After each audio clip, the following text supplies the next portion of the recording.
निकटरे New Zealander पार्लियामेंटरे जणे युवती चित्कार करी एक प्रकार विरोध प्रदर्शन करिसंती। सेही वीडियो एबे भाइराल होईछि।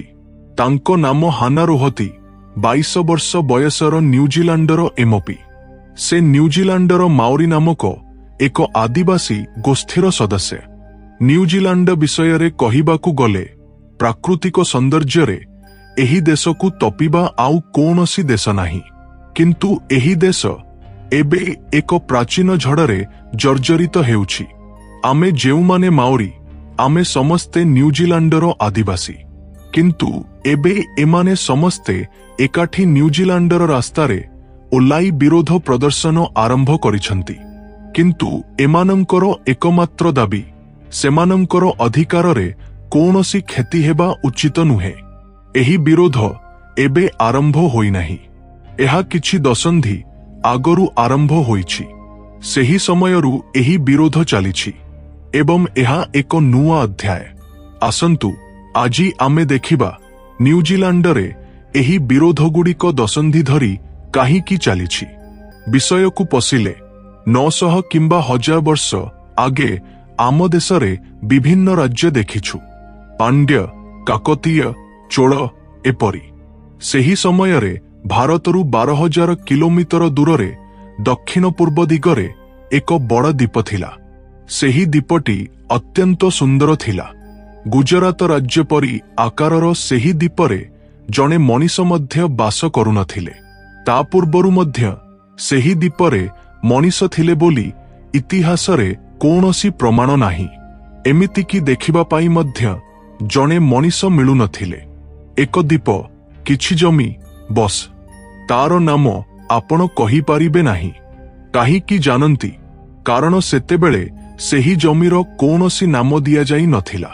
कारण नाम तेबे ही आसे जेतेबेले केही सेठारे थाए। 1200 शताब्दी पूर्वरु किछि लोक सेही जमी निकटकू गले। सेमाने किपरि गले? पृथ्वीर दक्षिण पूर्व दिगरे पैसिफिक महासागर निकटरे पॉलिनेशियन द्वीपपुंज नामक किछि द्वीप थिला। सेठाकार लोके माछ धरी खाइबा उपरे निर्भर करुथिले, किंतु किछि समय परे सेठारे माछ कमिगला। फलरे खाद्यर अभावरे जणे जणे मरिबाकू आरंभ कले। तेणु सेमाने सेही स्थान छाड़ी नुआ जागार खोजारे बाहरी पड़िले। एही यात्रारे सेमानंकर जणे नेता थिले, तांको नाम कुपे। सेमाने समस्ते मिसी जेउठारे माछ अधिक मिले सेठाकू यात्रा आरंभ कले। तेणु कुपेंको आखिरे पड़िला एक असाधारण सुंदर जमी। सेईटा ही मु आगरू कहिथिबा सेही सुंदर द्वीप। सेठारे पहुंचिबा मात्रे सेमाने देखिले सेठारे कौनसी मनीष नाही। तेणु समस्ते भाबिले एहा ही सेमानंको पाई उपयुक्त स्थान। प्रथमे सेमाने सेठारे एक देवस्थान निर्माण कले। तापरे पुणी सेमाने जेउठारू आसिथिले सेठाकू फेरीगले। तेणु सेमाने सेमानंको लोकंकू एही नुआ जमी विषयरे कहिले। तेणु सेमाने एही जमीर नाम रखिले आर्टिओरा। एहा ही सेही द्वीपर प्रथम नाम। कुपेंकू अनुसरण करी सेही द्वीपरे थिबा लोके धीरे धीरे आर्टिओराकू स्थानांतरित हेले। समस्ते सेठारे पहुंचिबाकू किछि वर्ष समय लागिला। 1280 रु 1333 पर्यंत सेमाने सेठारे बासस्थान निर्माण कले। एमानंकू माओरी कुहागला। सेमाने सेठारे स्थायी होई सेठाकार अनुर्वर जमीकू चाष जमीरे रूपांतरित कले। सेमानंकर पसंदर जीवनकू आनंदरे सुंदर भावे काटिबाकू आरंभ कले। विश्वर युद्धरू दूरे रही शांतिपूर्ण जीवन जापन कले। किंतु 1642 रे सेमानंकर एही सुखरे छेद पड़िला। तांको नाम एबेल टासमान। से जणे डच। यूरोपर नेदरलैंडर लोकंकू डच लोक कुहा जाए। एबे मु जेउ एबेल टासमानंको कथा कहुछि से जणे डच।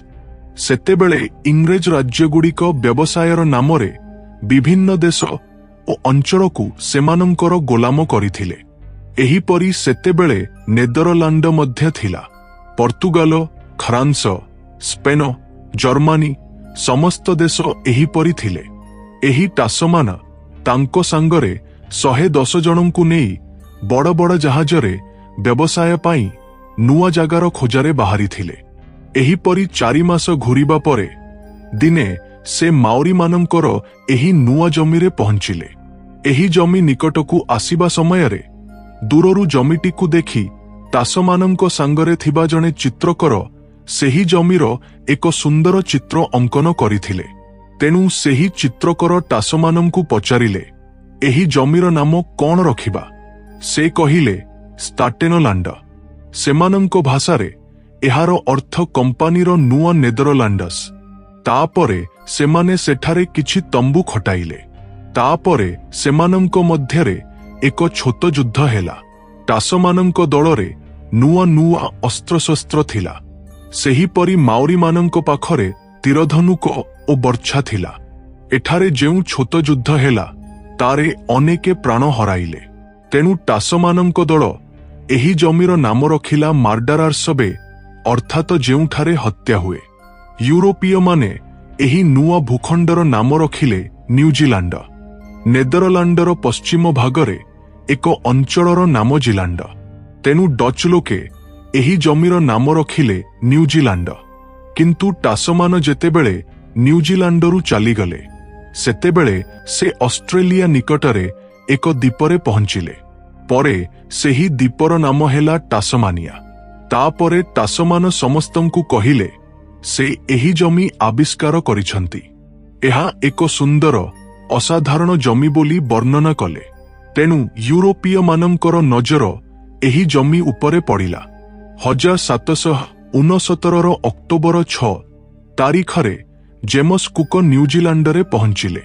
ସେଠାରେ ଯାଇ କୁକ ସେହି ଜମି ବିଷୟରେ ଆହୁରି ସ୍ପଷ୍ଟ ଭାବେ ଜାଣିଲେ। ମାଉରୀମାନଙ୍କର ପତନ। ହଁ, ଏହି ପତନ କିପରି ହେଲା ଏବେ କହୁଛି, ଶୁଣନ୍ତୁ।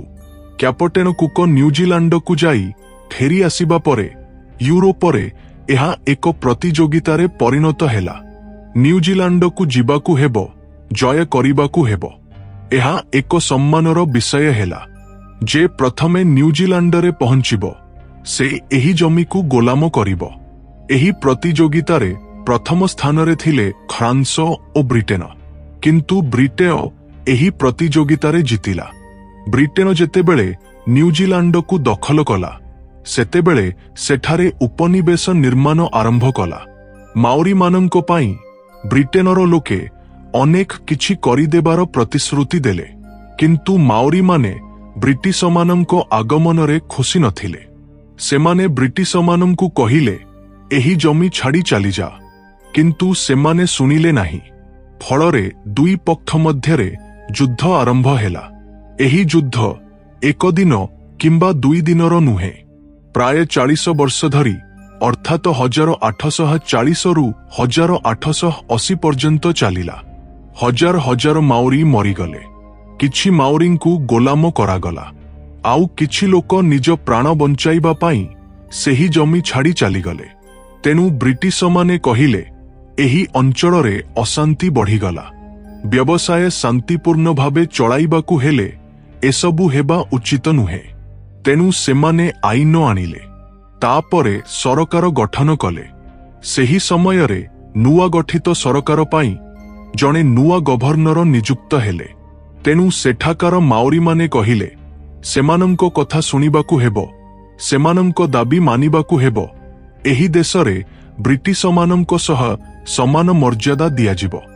ଏହିପରି ସେମାନେ ଏକ ଚୁକ୍ତିରେ ଆସିଲେ। ସେଇଟା ହିଁ ଟ୍ରିଟି ଅଖଡହାଟାଙ୍ଗି। ଏହି ଚୁକ୍ତି ଉପରେ ବ୍ରିଟିଶମାନେ ସେଠାକାର ସମସ୍ତ ମାଉରୀମାନଙ୍କଠାରୁ ସହି ନେଲେ। ଏହି ଚୁକ୍ତି ସମ୍ପନ୍ନ ହେବା ପରେ ଜଣାଗଲା ବ୍ରିଟିଶମାନେ ଯାହା କହିଥିଲେ ତାହା ଏକ ପ୍ରକାର, ଆଉ ମାଉରୀମାନଙ୍କୁ ଯାହା ବୁଝାଗଲା ତାହା ଅନ୍ୟ ପ୍ରକାର। ଆହୁରି ସ୍ପଷ୍ଟ ଭାବେ କହିବାକୁ ଗଲେ ମାଉରୀମାନଙ୍କର ଅଧିକାର ସମ୍ପୂର୍ଣ୍ଣ ଛିନ୍ନ ଭିନ୍ନ ହୋଇଗଲା। ଏଠାରୁ ମାଉରୀମାନଙ୍କୁ ବାହାର କରିବା ପାଇଁ ବ୍ରିଟିଶମାନେ ପୁଣି ଝଗଡ଼ାରେ ଓହ୍ଲାଇଲେ, ପୁଣି ଯୁଦ୍ଧ କଲେ। କିନ୍ତୁ ସେହି ସମୟରେ ମାଉରୀମାନଙ୍କ ପାଖରେ ଆଧୁନିକ ଅସ୍ତ୍ରଶସ୍ତ୍ର ନଥିଲା, ଅଧିକ ସୈନ୍ୟ ମଧ୍ୟ ନଥିଲେ। ଫଳରେ ଏହି ଯୁଦ୍ଧରେ ସେମାନେ ହାରିଗଲେ। ତାପରେ ଧୀରେ ଧୀରେ ବ୍ରିଟିଶମାନେ ବ୍ରିଟେନରୁ ସେଠାକୁ ଆସିବାକୁ ଆରମ୍ଭ କଲେ। କେବଳ ଆସିବା ନୁହେଁ, ସେଠାରେ ସ୍ଥାୟୀ ହେଲେ। କିଛି ସମୟ ପରେ ସେମାନେ ପୂରାପୂରି ନ୍ୟୁଜିଲାଣ୍ଡକୁ ଦଖଲ କଲେ। ବ୍ରିଟିଶମାନେ ସେଠାରେ ଚାଷବାସ ଆରମ୍ଭ କଲେ, ରେଳ ଲାଇନ ନିର୍ମାଣ କଲେ, ସହର ତିଆରି କଲେ। ବହୁତ କମ ସମୟରେ ନ୍ୟୁଜିଲାଣ୍ଡ ଏକ ଉତ୍ତମ ବ୍ୟବସାୟିକ ଦେଶରେ ପରିଣତ ହେଲା। 1880 ପରେ ବ୍ରିଟେନ ସରକାର ବ୍ରିଟେନରୁ ଆସିଥିବା ସମସ୍ତଙ୍କୁ କହିଲା, ଏହି ଦେଶରେ ଯେଉଁଠାରେ ଇଚ୍ଛା ସେଠାରେ ରହିପାର। ଫଳରେ ପୂରା ନ୍ୟୁଜିଲାଣ୍ଡ ବ୍ରିଟିଶମାନଙ୍କରେ ଭରିଗଲା। କେବଳ ତାହା ନୁହେଁ, ବ୍ରିଟେନ ସରକାର ଦଣ୍ଡିତ ଅପରାଧୀମାନଙ୍କୁ ଅଷ୍ଟ୍ରେଲିଆ କିମ୍ବା ନ୍ୟୁଜିଲାଣ୍ଡକୁ ପଠାଇବାକୁ ଆରମ୍ଭ କଲା। ମୋଟାମୋଟି କହିବାକୁ ଗଲେ, ସେହି ସମୟରେ ଯେଉଁମାନେ ବ୍ରିଟେନ ଛାଡ଼ି ନ୍ୟୁଜିଲାଣ୍ଡରେ ପହଞ୍ଚିଥିଲେ, ସେମାନେ ସମସ୍ତେ ନ୍ୟୁଜିଲାଣ୍ଡର ବାସିନ୍ଦା ହୋଇଗଲେ। ଆଶ୍ଚର୍ଯ୍ୟର କଥା, ଯେଉଁମାନେ ବ୍ରିଟେନରୁ ନ୍ୟୁଜିଲାଣ୍ଡକୁ ଆସିଥିଲେ, ସେମାନେ 1907ରେ ସ୍ୱାଧୀନତା ପାଇଁ ବିରୋଧ ପ୍ରଦର୍ଶନ କଲେ। କିନ୍ତୁ ଆମ ଭାରତରେ ଯେପରି ପୂର୍ଣ୍ଣ ସ୍ୱାଧୀନତା ମିଳିଲା, ନ୍ୟୁଜିଲାଣ୍ଡ ଏକାଥରକେ ତାହା ପାଇଲା ନାହିଁ। 1907ରେ ଆଂଶିକ ସ୍ୱାଧୀନତା ମିଳିଲା, ଅର୍ଥାତ୍ ସେମାନେ ବ୍ରିଟିଶମାନଙ୍କର ଗୋଲାମ ନ ହୋଇ ସ୍ୱାଧୀନ ହେଲେ। କିନ୍ତୁ ତଥାପି ସେଠାରେ ବ୍ରିଟିଶ ଶାସନ ଚାଲିଥିଲା। ତାପରେ 1948ରେ ଆହୁରି କିଛି ସ୍ୱାଧୀନତା ମିଳିଲା, ତେଣୁ ସେମାନଙ୍କୁ ନାଗରିକତା ଦିଆଗଲା। ତା ପୂର୍ବରୁ ସେମାନେ ନ୍ୟୁଜିଲାଣ୍ଡର ନାଗରିକ ନଥିଲେ। ଏହି ସ୍ୱାଧୀନତା ପରେ ସେମାନେ ସେହି ଦେଶର ନାଗରିକ ହେଲେ। ସେହି ବର୍ଷର ଶେଷରେ ନ୍ୟୁଜିଲାଣ୍ଡ ବ୍ରିଟିଶମାନଙ୍କଠାରୁ ମୁକ୍ତି ପାଇଲା। 1986ରେ ସମ୍ବିଧାନ ମଧ୍ୟ ପାସ ହେଲା। କିନ୍ତୁ ତଥାପି ବିଚାର ବ୍ୟବସ୍ଥା ବ୍ରିଟେନ ସହ ଜଡ଼ିତ ଥିଲା। 2003 ପର୍ଯ୍ୟନ୍ତ ଏହି ଅବସ୍ଥା ଥିଲା। ସେହି ବର୍ଷ ନ୍ୟୁଜିଲାଣ୍ଡରେ ନିଜସ୍ ସୁପ୍ରିମୋ କୋର୍ଟ ଆସିଲା। ଆହୁରି ଆଶ୍ଚର୍ଯ୍ୟର କଥା, ସ୍ୱାଧୀନତା ମିଳିଲେ ମଧ୍ୟ ବ୍ରିଟେନର ରାଣୀ ଏବେ ମଧ୍ୟ ନ୍ୟୁଜିଲାଣ୍ଡର ରାଷ୍ଟ୍ରପ୍ରଧାନ। ସେହିପରି ବ୍ରିଟେନର ରାଜା ମଧ୍ୟ ନ୍ୟୁଜିଲାଣ୍ଡର ରାଷ୍ଟ୍ରପତି। ଏବେ ସେମାନଙ୍କର ଅଧିକାର କଥା କହିବାକୁ ଗଲେ, ବ୍ରିଟିଶମାନେ ଏହାକୁ ଏକ ଅଲଗା ଦେଶ ମନେ କରନ୍ତି। ମାଓରୀମାନଙ୍କର ସମସ୍ୟା କ'ଣ? କାହିଁକି ସେହି ଯୁବତୀ ଏମ୍ଓପି ପାର୍ଲାମେଣ୍ଟରେ ଏତେ ବିରୋଧ ପ୍ରଦର୍ଶନ କଲେ? ଏହାର ଉତ୍ତର ଜାଣିବାକୁ ହେଲେ ଆମକୁ ପୁଣି ଖଲାସବ୍ୟାକରେ ଯିବାକୁ ହେବ। ବ୍ରିଟିଶମାନେ ଯେତେବେଳେ ନ୍ୟୁଜିଲାଣ୍ଡକୁ ଆସିଲେ, ସେତେବେଳେ ସେମାନଙ୍କର ସମସ୍ୟା ବଢ଼ିବାକୁ ଆରମ୍ଭ ହେଲା। ପ୍ରଥମତଃ ସେମାନଙ୍କର ଅଧିକାର ସମ୍ପୂର୍ଣ୍ଣ ନଷ୍ଟ ହୋଇଗଲା। ବ୍ରିଟିଶମାନେ ସେମାନଙ୍କର ଅଧିକାର ପୂରାପୂରି ଛିନ୍ନଭିନ୍ନ କରିଦେଲେ। ସେତେବେଳେ ଠାରୁ ଏବେ ପର୍ଯ୍ୟନ୍ତ କେହି ମାଓରୀମାନଙ୍କର ଅଧିକାରକୁ ସ୍ୱୀକାର କରିନାହାନ୍ତି। ତେଣୁ ଏହି ଦେଶରେ ସବୁବେଳେ ସେମାନଙ୍କର ବିରୋଧ ପ୍ରଦର୍ଶନ ଚାଲିଛି। କିନ୍ତୁ ଏହା ପୂର୍ବରୁ ଏହି ଦେଶର ପ୍ରଧାନମନ୍ତ୍ରୀ ଥିଲେ ଜାସିଣ୍ଡା ଆରଡର୍ନ। ସେ ମାଓରୀମାନଙ୍କର କିଛି ଦାବି ଶୁଣିବା ପାଇଁ ଏକ ବିଲ ଆଣିବାକୁ ଚେଷ୍ଟା କରିଥିଲେ। କେବଳ ତାହା ନୁହେଁ, ମାଓରୀମାନଙ୍କର ଇତିହାସକୁ ପାଠ୍ୟପୁସ୍ତକରେ ଯୋଡ଼ିବା ପାଇଁ ସଂସ୍କାର ଆଣିଲେ। ବିଶେଷ କରି ସେମାନଙ୍କର ଇତିହାସ ସ୍କୁଲ ପାଠ୍ୟପୁସ୍ତକରେ ରହିବ। ସେମାନଙ୍କ ଉପରେ କେହି ଅତ୍ୟାଚାର କଲେ ତାହା ମଧ୍ୟ ପାଠ୍ୟକ୍ରମରେ ରହିବ। ଏହାଛଡ଼ା ମାଓରୀମାନଙ୍କର ନୂଆବର୍ଷକୁ ସରକାରୀ ଛୁଟି କରିବାକୁ ହେବ ଏବଂ ନ୍ୟୁଜିଲାଣ୍ଡର ମନ୍ତ୍ରୀସଭାରେ ମାଓରୀମାନଙ୍କ ପାଇଁ ଜଣେ ପ୍ରତିନିଧି ରହିବାକୁ ହେବ। ଏସବୁ ପୂର୍ବତନ ପ୍ରଧାନମନ୍ତ୍ରୀ ଆଣିଥିଲେ। କିନ୍ତୁ ମାଓରୀମାନଙ୍କର ଜନସଂଖ୍ୟା ଦେଶର ମୋଟ ଜନସଂଖ୍ୟାର 17%। ଏତେ କମ ଥିବା କାରଣରୁ ହୁଏତ ଏହି ଦେଶରେ କେହି ସେମାନଙ୍କୁ ଗୁରୁତ୍ୱ ଦିଅନ୍ତି ନାହିଁ। କିନ୍ତୁ କିଛି ସମୟ ଆଗରୁ ମାଓରୀମାନେ ପଢ଼ିବା ଆରମ୍ଭ କରିଛନ୍ତି। ସେମାନଙ୍କ ପାଇଁ ମାଓରୀ ନାମକ ଏକ ରାଜନୈତିକ ଦଳ ମଧ୍ୟ ଗଠନ କରିଛନ୍ତି। ଥରେ କ'ଣ ହୋଇଥିଲା, ରାଣ୍ଡାରିଥ ନାମକ ମାଓରୀ ଦଳର ଜଣେ ସଦସ୍ୟ ପାର୍ଲାମେଣ୍ଟରେ ଭାଷଣ ଦେଉଥିବା ସମୟରେ ସ୍ପିକର ତାଙ୍କୁ ଥାମି ବସିବାକୁ କହିଲେ, କାରଣ ସେହି ସଦସ୍ୟ ଟାଇ ପିନ୍ଧି ନଥିଲେ। ନ୍ୟୁଜିଲାଣ୍ଡର ପାର୍ଲାମେଣ୍ଟର ନିୟମ ଅନୁଯାୟୀ ସମସ୍ତଙ୍କୁ ଟାଇ ପିନ୍ଧିବାକୁ ହେବ। କିନ୍ତୁ ରାଣ୍ଡାରିଥ ତାଙ୍କ ବଂଶ ପରମ୍ପରାରେ ପାଇଥିବା ଏକ ହାର ପରି ଚେନକୁ ଟାଇ ବଦଳରେ ପିନ୍ଧିଥିଲେ। ସେହି ବିଷୟଟି ସ୍ପିକରଙ୍କୁ କହିବାକୁ ଯାଇଥିଲେ, କିନ୍ତୁ ସ୍ପିକର ଶୁଣିଲେ ନାହିଁ ଏବଂ ତାଙ୍କୁ ବାହାରକୁ ଯିବାକୁ କହିଲେ। तेणु सेही सदस्य कहिले, एहा केवल टाई नुहे, एहा आम माओरीमानंकर सम्मान। सेतेबेले एही विषयटी विश्वव्यापी भाइराल होइथिला। एबे आलोचनार विषय हेउछि बिल। एही भिडिओर आरंभरे मु एक चुक्ति विषय कहिथिली। सेईटा ही माओरी ओ ब्रिटिशमानंक मध्यरे ढाटांगी चुक्ति। एही चुक्तिरे ब्रिटिशमाने कहिथिले सेमाने माओरीमानंकु रक्षा करिबे, समस्त प्रकारे सेमानंको पाखरे रहिबे। किंतु ब्रिटिशमाने सेही कोनोसी प्रतिश्रुति पालन कले नाही। बरम सेतेबेले पर्यंत माओरीमानंकर मालिकानारे थिबा जमीगुड़िक मध्य ब्रिटिशमानंक हातकु चलीगला। एमिति कि माओरीमानंकर संस्कृति परंपराकु मध्य नष्ट करि दियागला। समस्तकु ब्रिटिश शैली रे बदलाई दियागला। सेमानंकर परिचयकु मध्य भूली जिबा परी करि दियागला।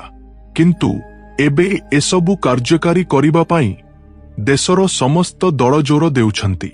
माओरी माने मध्य विश्वास करंती एही बिल पास हेले मात्र सेमानंकर भविष्यत अछि। किंतु निकटरे पार्लामेंटरे सेही युवती एमओपी एक बिलर नकल चिरी विरोध प्रदर्शन करिथिबा भिडिओ भाइराल होईछि। किंतु एठारे से जेउ बिल चिरीथिले सेटी सरकार माओरीमानंको समर्थनरे पेश करिथिबा दाबी करिथिले मध्य कौनसी प्रतिश्रुति बिना एक साधारण बिल थिला। तेणु सेही युवती एमओपी रागिगले ओ तांको माओरी भाषारे गीत गाई ओ हाका नृत्य करी सेही बिलर नकल चिरीदेले। एहीपरी पार्लामेंटरे माओरी माने सबुबेले लढुछंती। किंतु एही नीच ब्रिटिश माने प्रत्येक देशकु शोषण करी सेमानंकर अधिकार जमी स्धीनता छड़ाई राक्षसी आनंद पाउछंती। भिडिओ पसंद हेले लाइक करंतु, शेयर करंतु। एबे पर्यंत आम चैनल को सब्सक्राइब न करिथिले एबे ही सब्सक्राइब करंतु एवं पाखरे थिबा बेल आइकन रे क्लिक करंतु।